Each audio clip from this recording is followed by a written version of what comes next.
आजबाट चाहिँ मेरो नानीको विकेन्ड पनि सुरु भयो। बाबुको चाहिँ 1 हप्ता जति स्कुल बिदा थियो अनि आज चाहिँ दाजु बहिनीसँग स्कुल जाँदैछन्।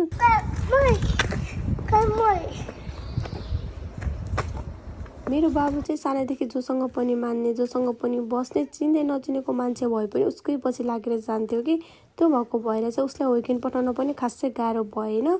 उसलाई फर्स्ट चाहिँ विकेन्ड जाँदा पनि ऊ रोएन, बरु उसलाई छोडेर आउँदा मलाई गाह्रो भएको थियो। नानी फेरि कसैसँग मान्दैन कि ऊ इभन आफ्नो पापासँग पनि मान्दैन। नानीलाई स्कुलसम्म त लिएर गएँ अनि त्यहाँ चाहिँ अरू बच्चाहरू रोएको सुने कि मैले यसरी रोएर चाहिँ छोड्न सक्दिनँ भनेर नानीलाई स्कुलभित्र लगेको बच्चालाई चाहिँ सेन्सेसँग चाहिँ नानीलाई हिजो हल्का ज्वरो आएको थियो, के गरौँ भनेको लिएर जा भनेपछि मैले चाहिँ नानीलाई आफूसँग लिएर चाहिँ घर फर्किएँ। यति छिटो हालिदिनुको रिजन चाहिँ एउटा छ कि उसको पुपू पनि यो वर्षबाट त्यही स्कुलमा जोइन हुनुभएको छ अनि आफ्नो मान्छे भयो भने त ढुक्क हुन्छ नि त। बहिनीको काम चाहिँ भोलिबाट सुरु, सो मैले पनि छोरी भोलिबाट पठाउने निर्णय गरेँ।